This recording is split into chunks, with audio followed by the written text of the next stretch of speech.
Hello friends, welcome back to my YouTube channel. আজকে আমি আলোচনা করব prepositions and their correct uses. তো আজকে আমি বেছে নিয়েছি ক্লাস 6-এর ইংলিশ ল্যাঙ্গুয়েজ বই চ্যাপ্টার 19। তো তোমরাও যারা ক্লাস 6-এ পড়ো তারাও কিন্তু আমার সঙ্গে প্রিপোজিশন প্র্যাকটিস করতে পারো। উপরে দেখো একটি এক্সাম্পল দেওয়া আছে, please keep the pen in the box. একটি করে দেওয়া আছে। তো দেখো এখানে বক্সের আগে ইন বসছে। তো কেন ইন বসছে? তো দেখো পেন, পেন্সিল এগুলো বক্সের মধ্যেই রাখা হয়। তো এই জন্য বক্সের আগে কিন্তু ইন বসলো, অর্থাৎ ইন দ্য বক্স। যখন কোনো কিছুর মধ্যে বোঝায় তখন তার আগে ইন বসে। তো এবার দেখো প্রথমে যে সেন্টেন্সটি আছে, দেখো the car stopped dash the traffic light. তো দেখো কারটি কোথায় রাখা হয়েছে?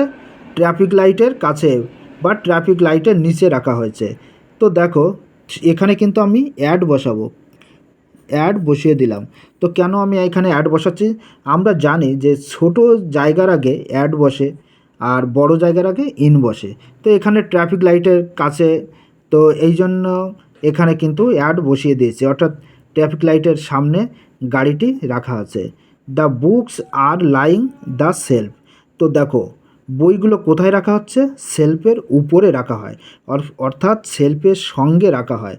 তো এখানে কিন্তু অবশ্যই অন হবে, কারণ অন দি সেলফ, কারণ সেলফের উপরে লেগে থাকে, এরকম লেগে থাকে তখন কিন্তু অন হয়। তারপরে সেন্টেন্সটি দেখো, there are many pictures dash this book. তাহলে পিকচারগুলো কোথায় আছে? পিকচারগুলো অবশ্যই কিন্তু বইয়ের মধ্যে থাকে। তো এই জন্য এখানে কিন্তু ইন বসবে, অর্থাৎ there are many pictures in the book. তারপরে sentence number 4, the fan is just my head. তো দেখো ফ্যানটি কোথায় আছে? একদম মাথার সঙ্গে কিন্তু লেগে নেই। যদি মাথার সঙ্গে লেগে থাকতো তাহলে কিন্তু অন মাই হেড হতো। যেহেতু পাখাটি কিন্তু মাথার থেকে গ্যাপ করে অনেকটা উপরে থাকে, তার জন্য কিন্তু এখানে অ্যাবভ মাই হেড হবে। তো আমি এখানে অ্যাবভ লিখে দেবো,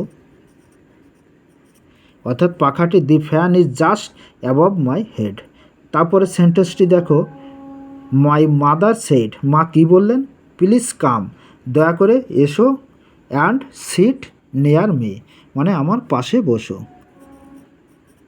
এখানে নেয়ার বসিয়ে দিলাম। তারপরে সেন্টেন্সটি দেখো, the satellite dish is the roof. তো দেখো স্যাটেলাইটের যে ডিশগুলো থাকে সেগুলো কিন্তু ছাদের সঙ্গে লেগে থাকে। তো এখানে কিন্তু অন হবে, অন দি রুফ হবে। তারপরে সেন্টেন্সটি দেখো, আই স্যাট ডাউন।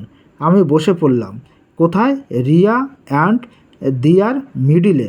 তাহলে এখানে কিন্তু বিটুইন হবে, অর্থাৎ দুজনের মিডিলে যখন বলবে তখন কিন্তু বিটুইন বসাতে হবে। তারপরে সেন্টেন্সটি দেখো, the car was parked dash the gate. কোথায়? গেটে রাখা আছে। তাহলে অ্যাট দি গেট, অবশ্যই এখানে at the door, at the gate এরকমই হয় সেন্টেন্সগুলো।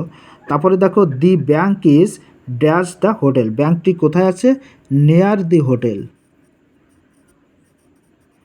ব্যাঙ্কটা কোথায়? হোটেলের কাছেই। তারপরে দেখো এখানে সেন্টেন্সটি আছে, আই এনজয়। আমি উপভোগ করি watching the plane fly me. যখন আমার মাথার উপর দিয়ে যায়। তাহলে এখানে কি বলবে? এখানে কি বসাতে হবে?